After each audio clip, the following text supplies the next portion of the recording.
মেঘা যেন আকাশ থেকে পড়ে, স্তম্ভিত হয়ে যায় রমণী। রৌদ্রের এতটা তীব্র আলিঙ্গনে জমে যায় নারী দেহ।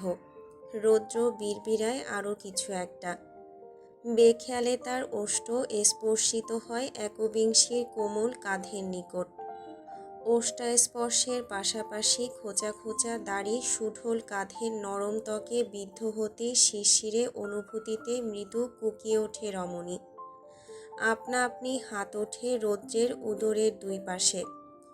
লোকটার জ্যাকেট খামচে ধরে মেয়েটা, চোখ খিচে নেয়। রৌদ্র বলে অস্থির হয়ে, সুইটহার্ট, মরে যাচ্ছিলাম এতক্ষণ। কেন এসেছিস আমায় ফেলে? শিকদার বাড়ির ড্রয়িং রুমে এবারই সবাই উপস্থিত। রেহানা শিকদার কিচেন থেকে বেরিয়ে আসলেন। ইভা এ বাড়িতেই থাকে, সেও উপস্থিত এখানে। সবাই তাজ্জবনে রৌদ্রের কাণ্ড দেখছে সরু দৃষ্টিতে। রেহানা শিকদার সন্দিহান হয়ে মুখ খুললেন। রৌদ্র, তুই? তার কণ্ঠে ধ্যান কাটে রৌদ্রের। মেঘাকে আলগোছে ছাড়ে সে। এপাশ ওপাশ তাকায়, ফের তাকায় মেঘার দিকে। মেঘা এখনো মুখ বনে চেয়ে আছে, ঠোঁট ফাঁক অবিশ্বাসে। রৌদ্রর এমন তাজ্জব মুখাব্যয় দেখে মৃদু হাসে। Hey Sunny, it's me, your LP. Roudro, তুই এখানে এত রাতে কি করছিস? আমার বউয়ের কাছে এসেছি আমি। মেঘার চোখে চোখ রেখে ভদ্রমহিলার প্রশ্নে সোজাসাপটা উত্তর করল রৌদ্র। রেহানা শিকদার মুখ ছোট করে ফেলেন। জানলি কি করে মেঘা এখানে? তোর বাপ তো ওকে লুকিয়ে রেখে গেছে। আমার থেকে আমার প্রাণ পাখিকে লুকিয়ে রাখার সাধ্ধিকার এখনও চোখ সরেনি রমণীর চোখ থেকে। মেঘা এবার ছলকে চোখ সরায়, চিবুক নামিয়ে নেয়। মনে পড়ে যায় রৌদ্রের করা আঘাতের কথা। আবার এটাও মনে পড়ে, লোকটা নিজেকেও আঘাত করেছে 10 গুণ বেশি। হাতের কি অবস্থা? অবলোকনের জন্য ঝট করে নিচু দৃষ্টিতে লোকটার হাতের দিকে তাকায় মেঘা। ডান হাতটা কবজি থেকে পুরোটাই সাদা ব্যান্ডেজে মোড়ানো। মোটা ব্যান্ডেজে ফোলা ফোলা দেখাচ্ছে হাতখানা। আদ্র নিজে ব্যান্ডেজ করে দিয়েছে আসার আগে। মেঘা হাতটার মারাত্মক অবস্থা অনুমান করে আহত চোখে তাকায়। ওষ্ঠপুটে দাঁত চেপে দ্রুত পিছিয়ে আসে। ওড়না খামচে ধরে ছুটে যায় উপরে। রৌদ্রকে আটকালো না, যেতে দিল। মুচকি হাসল। কাউকে পরোয়া না করে লজ্জাহীন বলল সবার উদ্দেশ্যে, যে উপরে আসবে আমাকে আর আমার বউকে ডিস্টার্ব করার জন্য, তাকে বিনা টিকিটে উগান্ডা পাঠানোর দায়িত্ব আমার। Mind it. রৌদ্র পা বাড়াতে গেলে রেহানা শিকদার ভারী গলায় বলেন, উপরে গিয়ে কি করবি তুই? রোমান্স করব। থতমত খান ভদ্র মহিলা। দেখ রৌদ্র, তোর বাপ ওকে আমাদের হেফাজতে রেখে গেছে। আমার বইয়ের সবচেয়ে বড় হেফাজতখানা আমি। এই বলে নিজেও একবিংশীর পিছু নিল তরতরে পায়ে। সবাই অপ্রস্তুত। দীর্ঘ 5 বছর পর রৌদ্রের পা পড়েছে এ বাড়িতে। কেউই বোধহয় খুশি হলো না ওর উপস্থিতিতে, একমাত্র সারা ব্যতীত। সারা একটু বেশি খুশি হলো বোধহয়। ফুর্তিতে মুচকি হাসল উচ্ছ্বাস নিয়ে। রমণী সারার ঘরে ঢুকেছে। রাতের মেডিসিন নেওয়া বাকি। নিজেকে ব্যস্ত দেখাতে টেবিলের উপর থেকে ওষুধের বক্সটা হাতে নিল সে। 2 পাতা মেডিসিন বের করল। ওর বাম হাতে পাতলা ব্যান্ডেজ করা এখনো, যাতে ঠান্ডা বসতে না পারে। প্রয়োজন ছিল না, তবুও সারা জোর করে বেঁধে দিয়েছে আসার পর। ব্যথা আছে হাতে। স্টিপ ব্যাক হতে ওষুধ খুলতে গিয়ে ব্যান্ডেজের দরুন বেগ পেল রমণী। এক হাতে খুলতে পারছে না, 2 হাত লাগাতে গেলে জড়িয়ে যাচ্ছে। এদিকে বুক ধড়ফড় করছে ওই লোকের আবির্ভাবে। হাত পা কাঁপছে অনবরত। শিরশির করছে পায়ের তালু। ঠান্ডাতেও শিরদাঁড়া বেয়ে কেমন উষ্ণ তরল গড়াচ্ছে মনে হয়। মেডিসিন বের করার আগে ওর হাত থেকে কেউ টেনে নিল ওষুধের পাতাটা। মেঘা ধক করে পাশে ফেরে। বাম হাতের সাহায্যে বিস্টার প্যাক হতে ছোট ট্যাবলেটটা বের করে মেঘার দিকে বাড়িয়ে দিল রৌদ্র। নাকের পাটা ফুলে আসে মেঘার।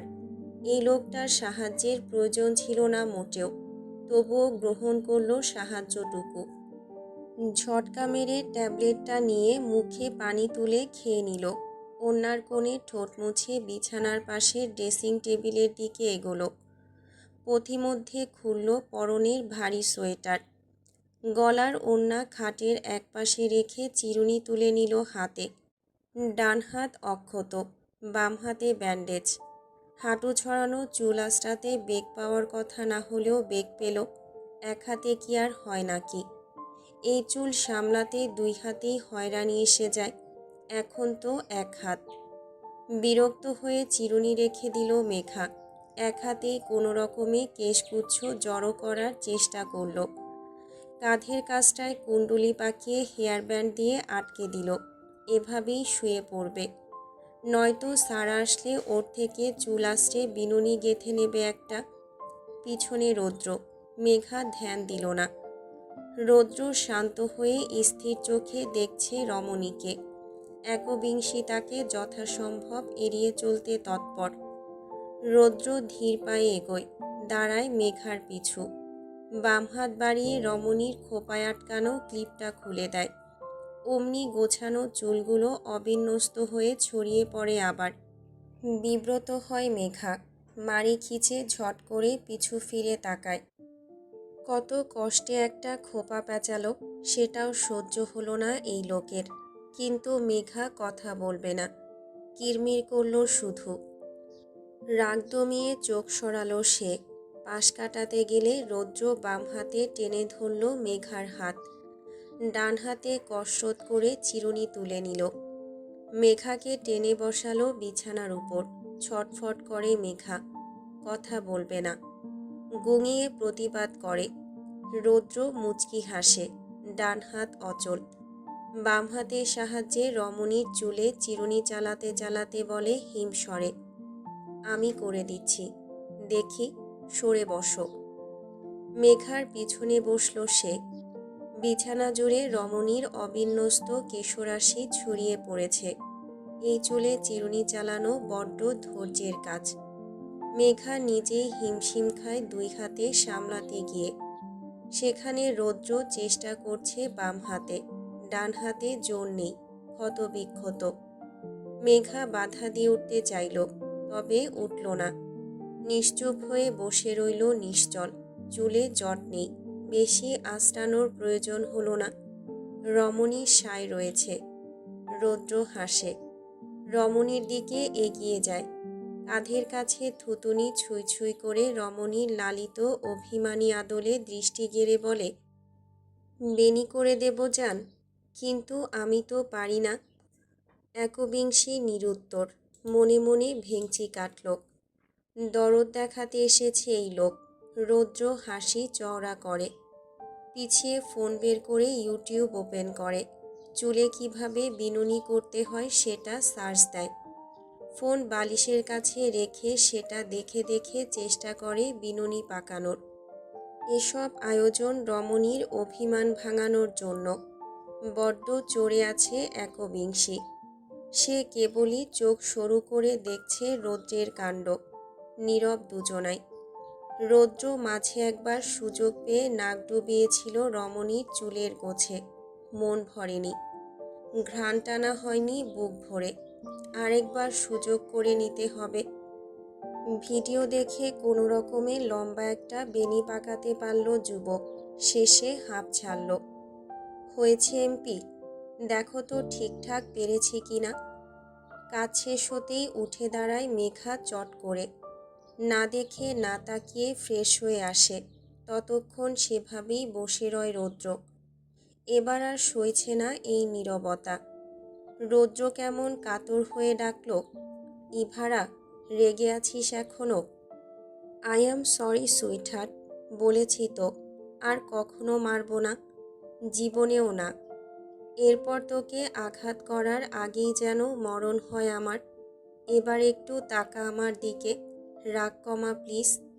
তোর কাছে থাকতে দে আমায়। অনেক বাধা পেরিয়ে এসেছি তোর দ্বারে, এভাবে ফিরিয়ে দিবি? যদি চাস তাহলে তোকে ছোবো না, দেখব শুধু, চোখ ভরে দেখব। আর একটু ঘ্রাণ নেব তোর চুলের। 24 ঘন্টা হয়ে গেল তোর চুলের নেশা থেকে বিরত আমি। তবুও নিশ্চুপ রমণী, মুখ মুছে শোয়ার প্রস্তুতি নিল সে। রৌদ্র মিয়ে যায়। এই ভাড়া, আর কত পোড়াবি আমায়? আমাকে এভাবে ব্যথা দিয়ে মজা পাস? মেঘা রৌদ্রকে রেখেই উল্টো ফিরে শুয়ে পড়ে। ভারী কমফোর্টার টেনে মুখ অবধি ঢেকে আড়াল করে নিজেকে। 11টা পেরিয়েছে, ঘুমানোর সময় হয়েছে তার। রৌদ্র অসহায় হয়ে যায়। কেমন চেষ্টা লাগে নিজেকে। ও তো এমন নয়। গলা ছাড়ল সে। ভার হয়ে বলল রমণীর প্রতিক্রিয়া দেখতে। ঘুম পাচ্ছে আমারও, দরজা লাগিয়ে আসি। রৌদ্র দরজা লাগিয়ে আসলো। জিজ্ঞেস করলো আবার, পাশে শোব? পাশেও শুয়ে পড়ল। একটু কাজ ঘেঁষে আসলো। মাথা তুলে রমণীর কানের কাছে মুখ নিয়ে ঠোঁট বাঁকিয়ে বলল, জড়িয়ে ধরে শুই। এবার তেড়ে ওঠে রমণী। এক ঝটকায় উঠে বসে গর্জায়, ইউ রাইনো, জানে মেরে ফেলবো যদি আমার কাছে আসেন তবে। হেসে ফেলে রৌদ্র। ইস সুইটহার্ট, জানে মরে গেছি তোর থেকে সাড়া পেয়ে। তোর কাছে গিয়ে আর মরতে চাই না, এটুকুই যথেষ্ট আজ, বাকিটা পরে বুঝে নেব। ফোঁস করে শ্বাস ফেলে মেঘা। এবার পূর্ণ চোখে তাকায় রৌদ্রের দিকে। লোকটা কেমন নেতিয়ে পড়েছে, ভীষণ অবসন্ন চেহারা, ঝুলে পড়েছে চোয়াল। আরেকটা কমফোর্টার হাতে নিয়ে উঠে গিয়ে বিছানার পাশের সোফাটায় ধপ করে শরীর এলিয়ে দিল সে। শব্দ করে বিশাল হাঁপ ছাড়ল। কপালের কাছে আড়াআড়ি করে হাত রেখে চোখ বুঝল। শক্তি নেই আর, শরীর মানছে না। মেঘা তাকিয়ে রয় কিয়ৎকাল। রুদ্ধ গলায় ঢোক গেলে আর বেশিক্ষণ চেয়ে রইলে কেঁদে ফেলবে। ভোর তখন 3টে। সারা এই ঘরে আসেনি আর, নিজের ঘর ছেড়ে দিয়েছে। মেঘার ঘুম ভাঙে। ঘুমোয়নি, অভিনয় করেছে ঘুমানোর। ভেবেছিল ঘুমালে রৌদ্র হয়তো জ্বালাতন করবে, কিন্তু না, তেমন কিছুই করেনি রৌদ্র। সে যে বেঢাল হয়ে শুয়ে পড়ল জাগনা পায়নি আর। দুর্বলতা ঘিরে রেখেছে, বোধ নেই তার। রুমের লাইট জ্বলছে এখনো। মেঘা ধীরে ধীরে উঠে বসে। সোজাসুজি তাকায় রৌদ্রের দিকে। নেমে পড়ে বিছানা ছেড়ে, পা টিপে এগোয়। সোফাটা বড়, তার চেয়েও লম্বাটে রৌদ্র। অত বড় গন্ডার স্বরূপ সুঠামদেহী লোকটার জায়গা হয় নাকি সেখানে। হেলে পড়ে আছে মাথা, এক পা মেঝেতে। অর্ধেক কম্বল মেঝেতে লুটোচ্ছে। ঠান্ডায় শরীর কুঁকড়ে নিয়েছে রৌদ্র। ঘুমোচ্ছে বেঘোরে। আজ শান্তির ঘুম, নতুবা কাল তো সারাটা দিনরাত অশান্তিতে কেটেছে। দুই চোখের পাতা এক হয়নি। মেঘা নিঃশব্দে ধীরে হাঁটু মুড়ে বসে লোকটার সামনে। ঠোঁট ভেজায় জিভে। কম্বলটা তুলে ভালোভাবে ঢেকে দেয় রৌদ্রকে। মুখের সামনে মাছি তাড়ানোর ন্যায় হাত নাড়ায় একবার। গভীর শ্বাস ফেলছে যুবক। এই থেকে ঘুমের গভীরতা আন্দাজ করা যায়। ঢোক গেলে রমণী। রৌদ্রের মাথাটা আলগোছে তুলে বালিশের উপর গুজে দেয়। ছলো ছলো চোখ পড়ে বেপরোয়া যুবকের ডান হাতের পানে। মোটা ব্যান্ডেজে মোড়ানো। প্রয়োজনের তুলনায় বেশি মোটা করে ব্যান্ডেজ করেছে, যাতে রক্ত গড়ালেও ছোপ ছোপ দাগ বাইরে দেখা না যায়। মেঘা ভয় পায় রক্ত। রৌদ্রের হাত দেখে ঠোঁট ভেঙে কান্না আসে তার। আলগোছে হাতটা তুলে নেয় নিজের দখলে। ধীরে হাত বোলায় ব্যান্ডেজের উপর। হু হু করে কেঁপে ওঠে বক্ষস্থল। কেমন কান্না পায় এই ক্ষত ঢেকে রাখা আবরণ দেখে। না জানি ভেতরে কতটা দগ্ধ হয়েছে। মেঘা বাদ মানে না। তালুর ব্যান্ডেজের উপর ঠোঁট চেপে ধরে নিজের। পরশ স্থায়ী রাখে দীর্ঘক্ষণ। ভুলভালে এক ফোঁটা পানি গড়ায় চোখের কার্নিশ বেয়ে, ফিকরে ওঠে একবিংশী, ঠোঁট সরায়। মুহূর্ত পার না করে উন্মত্তের ন্যায় পরপর চুমু আঁকতে থাকে ক্ষতবিক্ষত হাতটার ব্যান্ডেজের উপর। চুমুর সংখ্যা বোধহয় শতাধিক ছাড়ালো, তবুও তৎপর রমণী। কাঁদে এক পাশে, লোকটার জন্য করুণা হয়, থামে রমণী। রৌদ্রের হাতটা চেপে ধরে নিজের ডান কপলের সাথে ধরে, অতঃপর বুকের সাথে। চোখ রাখে বেপরোয়া যুবকের মুখ পানে, কাজ ঘেঁষে আরও। লোকটাকে ঘুমন্ত অবস্থায় কতটা শান্ত লাগছে, যেন কত নিষ্পাপ। পাপড়ি কাঁপছে চোখের। মেঘা আনমনে মুচকি হাসে, ঝুঁকে পড়ে বেখেয়ালে। টুপ করে লোকটার ডান চোখের কার্নিশে ঠোঁট ছোঁয়ায়, দ্বিধা করে না বিন্দু মাত্র। সরে এসে বিড়বিড় করে নালিশের স্বরে, আপনি খুব খারাপ রাইনমুখ, আমি ক্ষমা করব না আপনাকে। থাকুন আপনি বেপরোয়া হয়ে। মেরেছিলেন না আমায়, এবার দেখবেন আমি ক্ষমা করব না সহজে। কথা বলবো না আপনার সাথে, কষ্ট পান আপনি। আমাকে কষ্ট দিয়েছেন না, ফিরিয়ে দেব আমি আপনাকে এই কষ্ট। নাক টানে সে, ধীরে মাথা এলিয়ে দেয় রৌদ্রের বুকের পাশে। হাতটা আগলে রেখেই আবার বলে, আমি ঘৃণা করি আপনাকে। আই হেট ইউ রাইনমুখ। সকাল 9টা।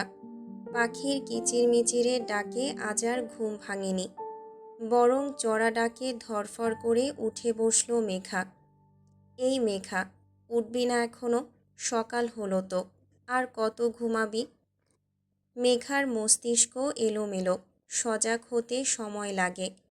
মাথা চেপে ধরে এপাশ ওপাশ তাকায়, চোখ সরু করে সারাকে দেখে বলে ঘুমের ঘোরে, কি হয়েছে? 9টা বেজে গেছে, এখনো ঘুমাচ্ছিস কেন? কি করেছিস সারা রাত? ঘুম হয়নি, আমি ঘুমাবো। ঘুমাবি মানে? সারা রাত ঘুমাসনি? ভাইয়া কোথায়? ধক করে ওঠে মেঘা, সম্বিতে ফেরে। ঘুমে আচ্ছন্ন চোখ জোড়া তড়াক করে বৃহৎ হয়ে আসে। ঝট করে সোফার দিকে তাকায় রমণী। ফাঁকা দেখে ধরফুরিয়ে খাটের উপরেই উঠে দাঁড়ায়। বিচলিত হয়ে বলে, উনি কোথায়? আমি কি জানি, তোর সাথেই তো ছিল। ভাবলাম ঘুমোচ্ছিস দুজনে, তাই সকাল থেকে ডাকিনি। এখন এসে দেখি দরজা খোলা, উকি দিয়ে দেখলাম রৌদ্র ভাইয়া নেই। তুই একা ঘুমোচ্ছিস, তাই তো ডাকলাম। ভাইয়া কোথায়? মেঘা ভ্যাবাচাকা খেল। অকস্মাৎ মনে পড়ল কালকের ঘটনা। ও বিছানায় আসলো কি করে? মনে পড়ছে না। লাস্ট মনে পড়ল ও মাঝরাতে রৌদ্রের কাছে গিয়েছিল। বিলাপ করতে করতে ওখানেই সোফায় এলিয়ে দিয়েছিল মাথাটা। তারপর তারপর কি হলো আর কিছু মনে নেই। ওখানেই কি ঘুমিয়ে গিয়েছিল? ধক করে ওঠে রমণীর বক্ষস্থল, শুষ্ক ঢোক গেলে। রৌদ্র ওকে দেখে ফেলেছে ওর কাছে, নিশ্চয়ই দেখেছে। বুকের কাছে হাত চেপে ধরে রেখেছিল, এটাও দেখেছে নিশ্চয়ই। ভাবতেই ওষ্ঠ উল্টালো মেঘা। ইনোসেন্ট ফেস বানিয়ে সারার দিকে তাকালো। উনি বাড়িতে কোথাও নেই। না তো, সকালে দেখিনি। আমি তো সেই কবে উঠেছি, আম্মুও দেখেনি। কিন্তু বলল সদর দরজা নাকি খোলা পেয়েছে সকালে। ভাইয়া চলে গেছে হয়তো। বাই দ্য ওয়ে, কেমন কাটলো? কি রাত? সারার ঠোঁটের কোণে দুষ্টু হাসি, বুকে হাত গুটিয়ে ভ্রু নাচালো সে। মেঘা চোখ মুখ পাকিয়ে একটা বালিশ ছুঁড়ে মারল ওর দিকে। বাজে বকবি না সারা, আমি ওনাকে ঘৃণা করি। আচ্ছা, যাকে ঘৃণা করিস তার সাথে দ্বিধাহীন এক ঘরে থেকে গেলি? একটা বারও তো দ্বিমত করতে দেখলাম না। সেই যে ঘরে ঢুকলি আর বেরোলি না। সারা রাত কি এমনি এমনি কাটিয়েছিস? সারা, বেশি বেশি হয়ে যাচ্ছে কিন্তু। শর্ত। মেঘা নেমে ওয়াশরুমের দিকে এগোয়। ভেতরে ঢোকার আগেই কানে বাজে সারার কণ্ঠ, সরি সুইটহার্ট। ছ্যাদ করে পিছু ফেরে মেঘা। হোয়াট? কাদুচিয়ে ওষ্ঠ উল্টায় সারা, চোখ তার ড্রেসিং টেবিলের সামনে। দৃষ্টি অনুসরণ করে মেঘাও তাকায়। অমনি চোখ জোড়া বৃহৎ হয়ে আসে তার। মিররের গ্লাসে লাল রঞ্জনে বড় বড় অক্ষরে লেখা, সরি সুইটহার্ট। হাঁ বনে যায় একবিংশী, রৌদ্রের কাণ্ড। বুঝতে বাকি নেই সারা শুধোয় এসব কে লিখল। সারার সামনে অপ্রস্তুত অবস্থা থেকে বাঁচতে প্রত্যুত্তর না করেই তড়িঘড়ি করে ওয়াশরুমে ঢুকল মেঘা। হাঁপ ছাড়ল বুকে হাত রেখে। ওয়াশরুমের মিররেরও এক অবস্থা। সাদা পেস্ট দিয়ে ছোট ছোট অক্ষরে লেখা, সরি সুইটহার্ট। দুই দিকে মাথা ঝাঁকায় মেঘা, তড়িঘড়ি করে মুছে ফেলে আয়না। ডান হাতে ব্রাশ নিয়ে দেখে ব্রাশে অলরেডি পেস্ট লাগানো। মেঘার যাতে প্রবলেম না হয় তাই এই কাজ। আনমনে ঠোঁট প্রসারিত হয় রমণীর, ফ্রেশ হয়ে বের হয়। সারা ওকে নিচে নামতে বলে বেরিয়ে গেছে। মেঘা ফোন হাতে নিল সময় দেখার জন্য। স্ক্রিনে চোখ পড়তেই আটকে উঠল 99+ মেসেজ নোটিফিকেশন। ওপেন করতেই দেখতে পায় সব 1 নাম্বার থেকে এসেছে। একটাই বাক্য পুনরাবৃত্তি হয়েছে বারংবার। মিনিট অন্তর অন্তর একটা করে মেসেজ, সরি সুইটহার্ট। বিস্ময়ে মুখ ফাঁক হয়ে আসে রমণীর। এখনও ফোনটা কাঁপছে লাগাতার। মেসেজ এসেই চলেছে ক্ষণে ক্ষণে। গলা শুকিয়ে আসে। মেঘা ধরফর করে ফোন রাখে, গায়ে পাতলা সোয়েটার জড়ায়। নিচে নামবে। দরজার দিকে এগোনোর আগে বেখেয়ালে নজর পড়ে টেবিলের উপর একখানা পেপার রয়েছে, মেনিয়েচার দিয়ে চিপকে রাখা। কৌতূহলবশত সেটা লক্ষ্য করতে চায় রমণী। হাতে তুলতেই দেখতে পায়, sorry sweetheart and good morning wifey. Finally we shared a room together for the very first time. এবার ফোঁস করে শ্বাস ফেলল সে। ভেঙচি কেটে মুখ ফিরিয়ে নিল। সে গলবে না সহজে। বিয়ের বেশি দিন বাকি নেই আর। যেহেতু ঘরোয়াভাবে বিয়ে সেহেতু সেভাবে আয়োজন করা হচ্ছে না। কথা ছিল আবিদ টুকটাক বিয়ের শপিং করে ইকরাদের বাড়িতে পৌঁছে দেবে। কিন্তু আজ সকাল হতেই সিদ্ধান্ত পরিবর্তন হয়েছে। শিশির আর ইকরাকে শপিং মলের সামনে ডেকেছে সে। মেয়েদের পছন্দ অনুযায়ী কেনাকাটা হবে। সেই মোতাবেক বিকেলের দিকে বাইরে বেরিয়েছে দুই বোন। শপিং মলের সামনে দেখা পেয়েছে আবিদের। ভেতরে ঢোকার আগেই বাধা দিল সে। বলল কেউ একজন আসবে। শিশির কেমন নিভিয়ে যায়। আয়ান আসবে হয়তো। সেদিনের পর ওই বাজে লোকটার সামনে দাঁড়াবে কি করে ও? বারবার মনে ধরা দিচ্ছে সেদিনের সেই উশৃঙ্খল বিহেভিয়ারের কথা। চোখ নামিয়ে সিটিয়ে দাঁড়ায় রমণী। ক্ষণিকের ব্যবধানে একটা 4 চাকা গাড়ি এসে থামে পার্কিং লটের পাশে। ওরা পার্কিংয়েই দাঁড়িয়েছিল। গাড়িটা চেনা মাত্রই আবিদ মুচকি হাসল। বলল, এসে গেছে। ইকরা আগ্রহী হয়ে তাকায়। শিশির চোখ তোলে ধীরে সুস্থে।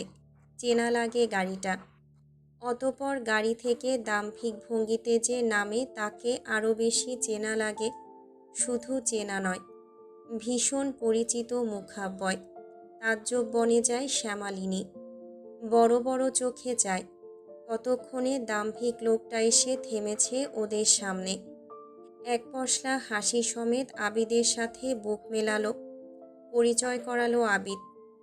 ইকরা, ও আমার ফ্রেন্ড আদ্র, আদ্রিয়ান কাবির আদ্র। ওর জন্যই অপেক্ষা করছিলাম। বিনয়ে মুচকি হাসে ইকরা।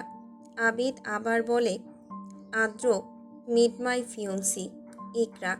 আরও শিশির, ইকরার বোন। চেনো নিশ্চয়ই। শিশির, চেনো আদ্রকে? তোমার ভার্সিটির লেকচারার, চেনার কথা। এবার ইকরা প্রশ্নসূচক দৃষ্টিতে শিশিরের দিকে তাকায়, সাথে আবিদ আদ্র। 3 জোড়া দৃষ্টিতে অপ্রস্তুত হয় মেয়েটা। আবিদের কথায় সম্মতি জানিয়ে মাথা নাড়ায়। ইকরা বলে, বলিস কি, উনি তোর প্রফেসর?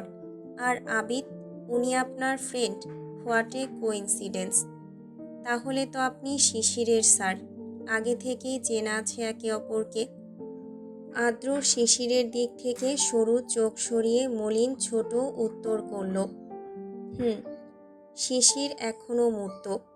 এবার আন্দাজ হলো আদ্র এই কারণেই আয়ানের সম্পর্কে এত কিছু জানে। ওদের দুজনার কথা হলো না টু শব্দেও। মলের ভেতরে ঢুকে গেল ওরা। দুই রমণীর শাড়ি কাস্টমাইজ ছিল আগে থেকেই। শিশির আর ইকরা জানতো না। ওদের দেখতে না দিয়েই একটা শপে ঢুকে কতগুলো শপিং ব্যাগ নিয়ে বেরোলো আবিদ। দুজনের বিয়ের শাড়ি আছে এখানে। সব থেকে বেরিয়ে পাশাপাশি হাঁটার মাঝেই আচমকা ভারী গলায় মুখ খুলে আদ্র, আপনার বোনের সাথে যার বিয়ে দিচ্ছেন তার খোঁজ নিয়েছেন? শিশির ভরকায়, থমকায় সহসা, তড়াক করে চায় আদ্রের দিকে। ইকরা চোখ সরু করে, হাসি মুখে বলে, আবিদের ভাই, আলাদা বাড়িতে তো বিয়ে হচ্ছে না, খোঁজ নেওয়ার কি আছে? আমি আবিদকে চিনি। আয়ানকে তো চেনেন না। আবিদের ভাই হলেই যে সেও ভালো হবে তার গ্যারান্টি কোথায়? যদি ছেলে খারাপ হয়? ইকরার মুখটা ছোট হয়ে আসে, দুরু দুরু কাঁপে শিশিরের বুক। এই লোক চাইছেটা কি? আবিদ নিরুদ্বেগ, ঠোঁটে চওড়া হাসি তার। সে নির্বিকার এসব প্রসঙ্গে। ইকরা মৃদুস্বরে বলে, মানে? আদ্র শিশিরের পানে যায়, চোখাচোখি হয়। ভয়ার্ত চোখে দুই দিকে মাথা নাড়ায় মেয়েটা। ইশারা করে বোঝায় যেন আদ্র কিছু না বলে। বললেই যে সর্বনাশ। ইকরাই মোক্ষম সময়ও সবটা ঘেঁটে দিতে দুইবার ভাববে না। আদ্র মেয়েটার ইঙ্গিত বুঝে ঠোঁট বাঁকিয়ে হাসে, প্রত্যুত্তর করে ইকরার প্রশ্নে, ডোন্ট ওয়ারি, এমনি বললাম। আপনার বোনের সাথে যার বিয়ে হতে চলেছে সে কিন্তু মন্দ নয়। খালি আপনার বোন বেয়াদবি না করলেই হয়, তাই না আবিদ? উৎফুল্ল জবাব দেয় আবিদ, একদম। শিশির বুঝল না, স্বস্তি পেলেও চোখ সরু করল। ইকরার আবিদ আগেই পাশের জুয়েলারি দোকানে ঢুকেছে। ছেলেপক্ষ থেকে গহনা বানাতে দেওয়া হয়েছে এখানে।